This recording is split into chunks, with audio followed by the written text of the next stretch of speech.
Assalamualaikum warahmatullahi wabarakatuh. Saudara Muhammad Farid ya, sama saudara Yohana Esti. Kita pada kesempatan hari ini tetap ingin memperdalam pemahaman kita tentang budaya pop yang selama ini kita tangkap ya, bahwa budaya pop ini lahir disebabkan oleh karena meningkatnya golongan menengah dan kelas bawah di dalam keterlibatannya di dalam persoalan-persoalan ekonomis dan produktivitas. Kemudian yang kedua adalah meningkatnya peranan media massa di dalam kehidupan modern ini yang mampu mengubah gaya hidup manusia dan memaksa pola kehidupan atau gaya hidup itu sesuai dengan mainstream atau sesuai dengan budaya global yang diciptakannya, sehingga apa yang disebabkan oleh adanya kecanggihan teknologi terutama di bidang internet, transportasi, dan berkembangnya ekonomi ini adalah berubahnya world of view atau vision dumont atau pandangan hidup masyarakat terhadap benda-benda dan juga terhadap spiritualitas. Yang ketiga juga menurut William disebutkan bahwa estetika juga berubah, sehingga di tahun-tahun 30-an ketika terjadi Malaysia, ya, terjadi krisis dunia itu justru menimbulkan berbagai macam gejolak kebudayaan, terutama masalah ekonomi karena baru saja mengalami proses Malaysia atau krisis yang luar biasa. Dan pada saat yang sama negara-negara besar mulai membangun satu angkatan perang yang kuat ya, terutama Jepang, yang tidak disadari bahwa Jepang ini menjadi kekuatan yang sangat luar biasa menjelang dan pada saat Perang Dunia Kedua bahkan berani melawan Amerika Serikat. Orang Jepang menilai orang Amerika itu seperti IT katanya. Jadi berenang saja tidak kencang, apalagi bisa terbang. Jadi semboyan itu menyemangati tentara Jepang untuk menyerang Amerika Serikat. Jadi perubahan budaya pada masa itu ya di tahun-tahun 30-an itu ya masih menggunakan kekuatan militer dan kekuatan ekonomi. Sementara itu sesungguhnya negara-negara yang ikut di dalam Perang Dunia Kedua itu sudah mengembangkan apa yang dikenal dengan soft power. Jadi kekuatan lunak itu digunakan juga untuk bertarung di dalam arena globalisasi. Yang pada waktu itu belum muncul karena internet masih ya belum berkembang. Masih di dalam pikiran orang-orang, belum memunculkan suatu fungsi yang sangat determinan di dalam kebudayaan modern. Nah, pada saat situasi yang sangat mencekam karena pada waktu itu solusi yang terbaik di dalam upaya kompetisi itu ya menggunakan kekerasan fisik. Jadi perang. Dan itu pun sebagai kelanjutan Perang Dunia Kedua. Nah, kelanjutan Perang Dunia Pertama yang melibatkan negara-negara industri seperti Jerman, Prancis, Inggris, Amerika Serikat. Nah, di situ situasi budaya masih dalam cengkeraman kolonialisme, imperialisme. Di Indonesia misalnya tahun-tahun 30-an itu merupakan renesan dari seni budaya. Ya, kebangkitan kembali seni sastra terutama dalam upaya untuk meningkatkan satu semangat spirit nasionalisme untuk lepas dari penjajahan Belanda. Pada saat itu ada satu ya resistensi rakyat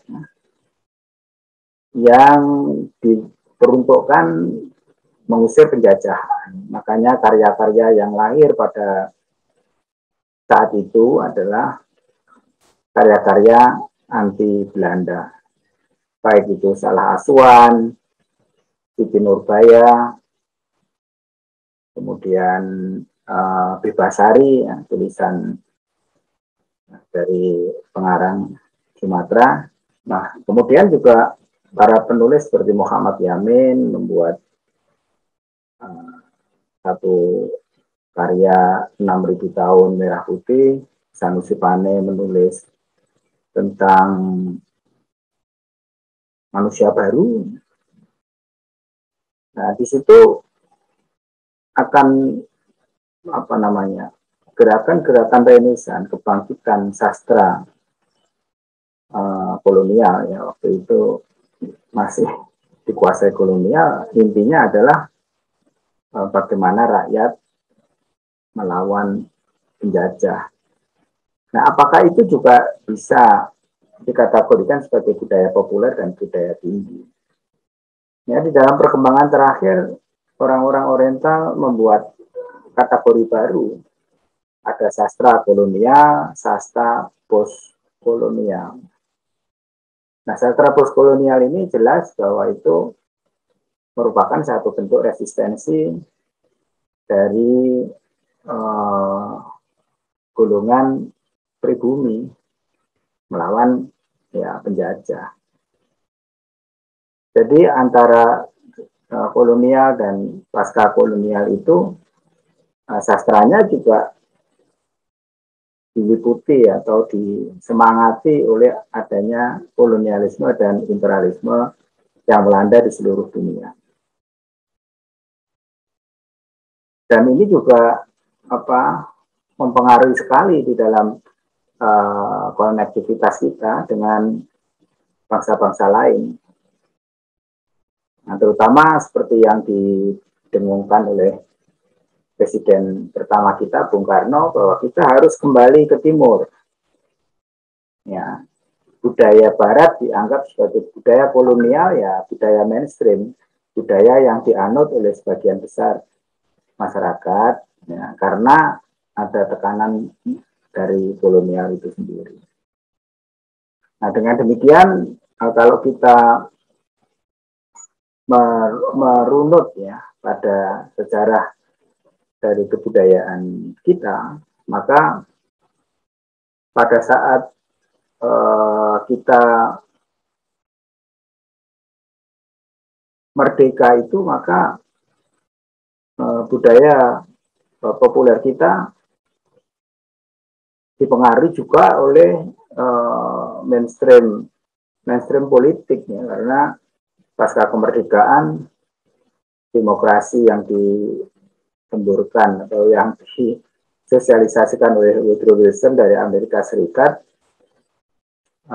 menuntut adanya kebebasan dan kemudian menuntut adanya satu pemilihan umum yang adil dan juga perlawanan terhadap komunisme. Jadi setelah dahulu perlawanan yang paling sengit itu adalah perlawanan apa namanya terhadap penjajah Belanda dan liberalisme kolonialisme di seluruh dunia, maka di situ kita berada di dalam budaya kita, berada di dalam konstelasi politik antara blok barat dan blok timur. Dan sangat jelas sekali satu semboyan yang hidup pada masa itu adalah Inggris dilinggis, Amerika disetrika. Jadi itu menunjukkan suatu resistensi dari budaya lokal terhadap budaya global, terutama budaya barat. Ya karena posisi kebudayaan mainstream, kebudayaan global yang disosialisasikan, yang disemburkan oleh kapitalisme itu merupakan produk-produk yang soft power, sehingga kekuatan setelah Perang Dunia Kedua itu tidak lagi kompetisi dilakukan secara fisik. Meskipun produksi senjata dan produksi nuklir terus saja dikembangkan, masing-masing dikatakan untuk perdamaian. Tetapi apa yang terjadi kolonialisme dan imperialisme gaya baru, yaitu dengan soft power, adalah kekuatan lunak. Kekuatan lunak itu dengan mudah sekali dapat masuk di dalam mentalitas atau ya nafsu birahi kita, baik itu berupa film Hollywood, ya, kemudian film Bollywood dari India, dan pada saat yang sama film dari China, ya, itu film silat. Tahun-tahun 80-an film silat sangat membanjiri, dan film India tahun 90-an, tetapi kemudian ada film Amerika. Jadi itu suatu budaya mainstream yang dikembangkan oleh kapitalisme ya untuk mengeruk keuntungan yang sebesar-besarnya, tetapi dengan cara lunak, dengan cara ya persuasi saja. Nah, dan itu telah mempengaruhi gaya hidup kita. Ya, banyak anak-anak muda kita, ya mungkin termasuk saya juga, mengikuti gaya kehidupan seperti di dalam film.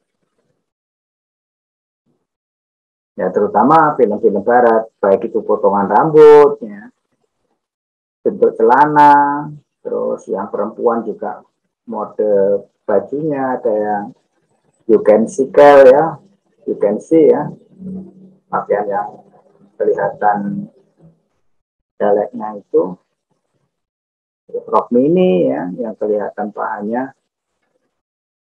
Itu semuanya adalah pengaruh budaya-budaya mainstream ya, yang melalui kekuatan lunak, melalui film, melalui televisi, dan melalui surat kabar. Maka berbicara dengan budaya populer itu selalu berkaitan erat dengan media massa. Karena dialah yang sebagai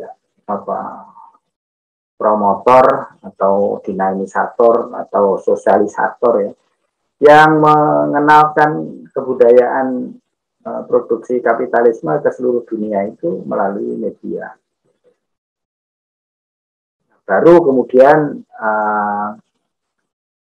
ketika kita mengetahui bahwa kebudayaan mainstream itu dapat mencelakakan bangsa, maka Bung Karno melarang bangsa Indonesia memutar lagu-lagu barat. Ya. Jadi bangsanya Beatles, Bee Gees pada waktu tahun 60-an itu dilarang. Bahkan Gus Dur dipenjarakan itu, karena lagu-lagunya tidak menimbulkan semangat revolusi, hanya cinta-cintaan. Sehingga di situ melahirkan satu pergolakan ya antara state culture, budaya yang diciptakan oleh negara, yang di situ mengontrol ya budaya yang berkembang di masyarakat. Ya, sehingga pada zaman-zaman awal kemerdekaan itu budaya pop itu masih budaya lokal.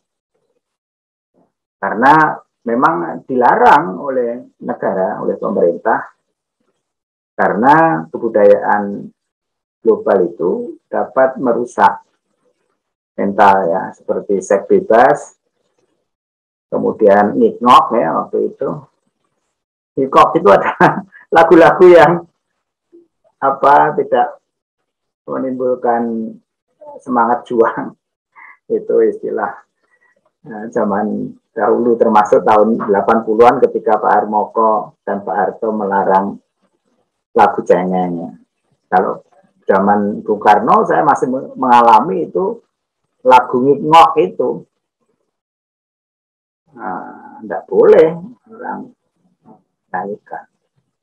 Nah, per itu membedakan dengan kehidupan kita sekarang yang begitu sangat terbuka, dan kita bebas menentukan pilihan kita mau milih yang mana. Makanya saya beri judul kompleksitas budaya populer itu, karena budaya populer itu bisa lahir dari global mainstream ya, seperti kuliner ya, Coca-Cola, French fries, kemudian mozzarella, ada pizza, ada tom yum, ada semacam itu adalah satu budaya global, budaya luar yang masuk ke Indonesia, terutama KFC, kemudian McDonald, lalu apalagi Starbucks ya. Yang di negara Eropa sendiri pada waktu saya tinggal di Paris itu ya dianggap sebagai cultural imperialism itu. Adalah kebudayaan luar yang mengancam posisi kebudayaan setempat. Nah, karena sifatnya yang global, maka sumber budaya populer itu dari mana? Seperti yang dikatakan Yohana itu ya. Jadi karena budaya populer itu mempunyai karakter. Nah, karakter yang pertama itu adalah dia bersifat trending. Trending itu hampir semua ya masyarakat mengenal dan dapat menikmati budaya masa itu secara lebih amiable ya. Amiable itu sangat menyukai. Karena apa? Karena budaya populer itu sangat adaptable, sangat mudah dimengerti, ya, durable juga ya. Durability itu fleksibel juga. Itu satu hal yang tidak terlalu pelik, tidak terlalu rumit. Meskipun dalam aspek yang lain, karena trending itu digemari masyarakat banyak, nah kemudian ada modal yang harus dikeluarkan, yaitu profitable. Karakter budaya masa inilah yang kemudian menjadi satu tolok ukur. Baik dia bersumber dari budaya mainstream global maupun budaya lokal. Dan juga campuran atau hybrid culture ya. Culture campuran antara barat dan timur. Misalnya di Yogyakarta lahirlah misalnya kabaret. Ya, tarian itu di Indonesia ya ada, tapi cara menampilkan sebuah karya seni menggunakan nama kabaret ya, dengan style kabaret Meskipun tidak menghilangkan gerak dari tarian sendiri lokal, ya kita menyebut itu sebagai hybrid culture, satu kultur atau budaya, seni budaya percampuran antara budaya asing dan budaya lokal.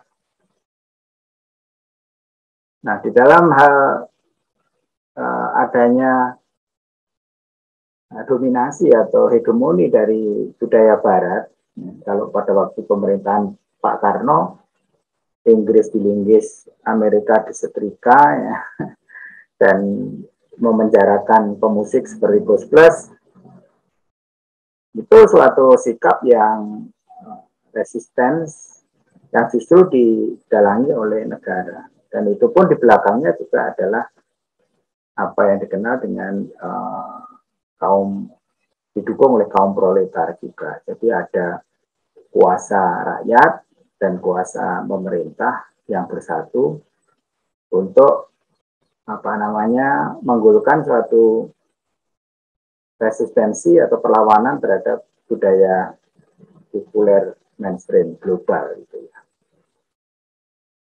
Nah, tetapi apakah itu hanya di Indonesia? Ya tidak, di seluruh dunia itu muncul itu ya, muncul.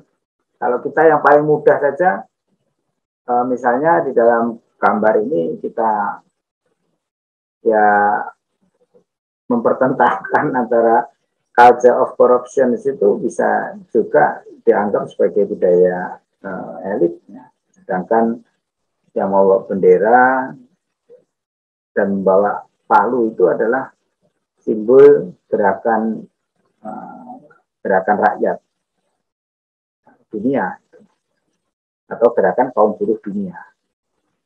Nah, kalau demikian maka popular culture itu pada sejarahnya bercampur juga dengan political culture, dengan masalah politiknya. Apalagi sekarang kalau kita mau mendefinisikan budaya elit, korupsi itu juga satu budaya yang mencangkuti kaum elite ya.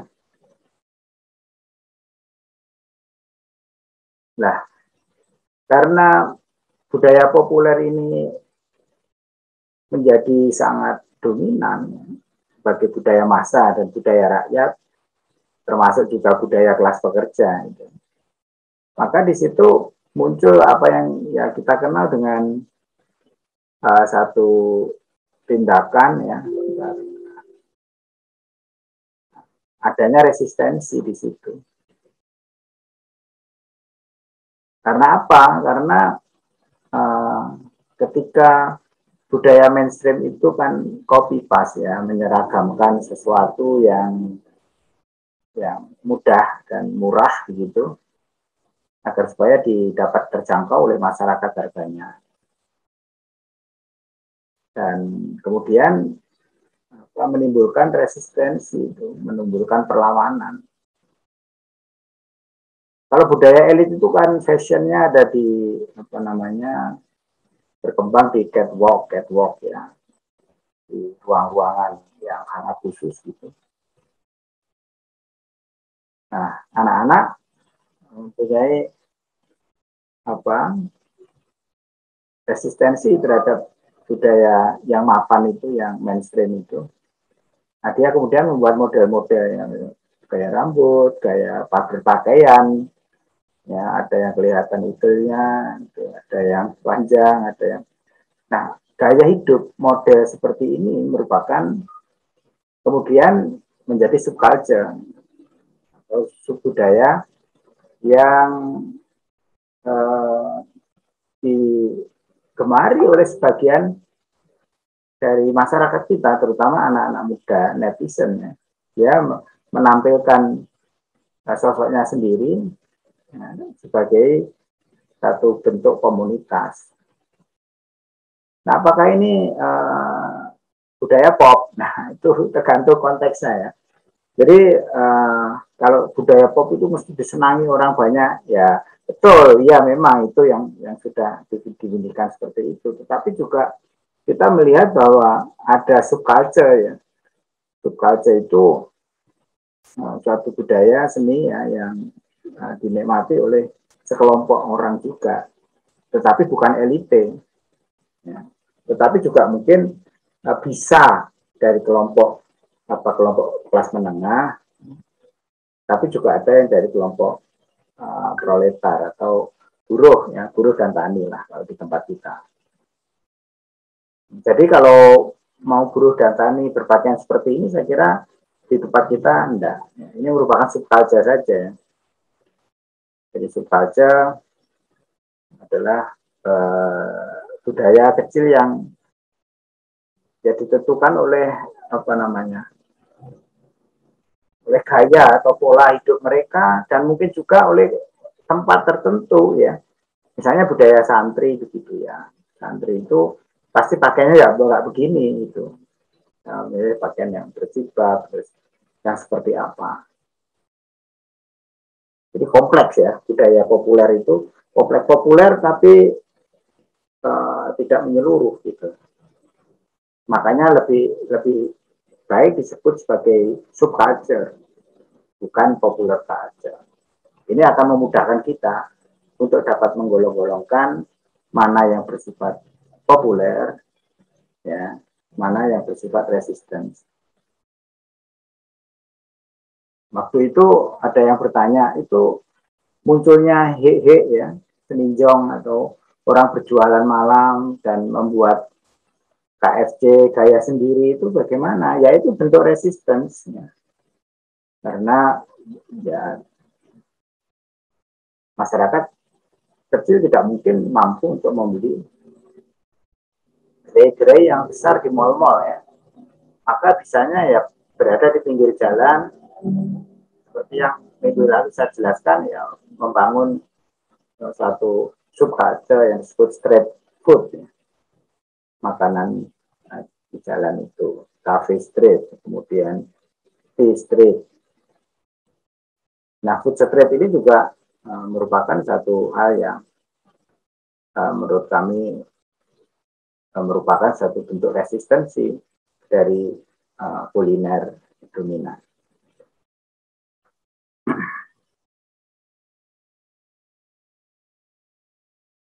Saya lanjutkan lagi. Nah, budaya populer dan karakternya ini, misalnya seperti punk ya, kaum punk ini kan juga merupakan subculture, bukan pop culture. Tetapi kalau ini masif ya, tapi itu saya lebih menyebut sebagai subculture karena mereka hanya pada segolongan anak-anak tertentu dan di suatu tempat tertentu, tidak menyeluruh. Kalau popular culture itu ya budaya rakyat, jadi ya hampir sebagian besar rakyat menyenangi budaya yang bersangkutan. Nah, ini juga dapat dikatakan dua arti ya. Di satu sisi dia membangun mode sendiri yang berbeda dengan apa yang sudah ada, seperti rambut Anda, rambut Muhammad Farid, rambut saya itu ya tidak dipotong seperti itu karena ini bentuk baru yang dapat dikatakan juga sebagai resistance atau perlawanan terhadap budaya mainstream. Termasuk juga dia mengadakan pertunjukan-pertunjukan, perkumpulan-perkumpulan, ya melalui banyak bentuknya. Ada perkumpulan NMAX, ada yang perkumpulan Vespa, CB, kemudian mereka membentuk subkultur lagi, misalnya membuat kelompok-kelompok diskusi, pengajian. Semuanya ini adalah merupakan satu bentuk resistance dari adanya budaya global yang menurut mereka mengikis atau mengerosi kepercayaan termasuk spiritualitas. Sehingga dibutuhkan suatu pemertahanan, suatu kekuatan agar supaya jangan sampai serangan-serangan terhadap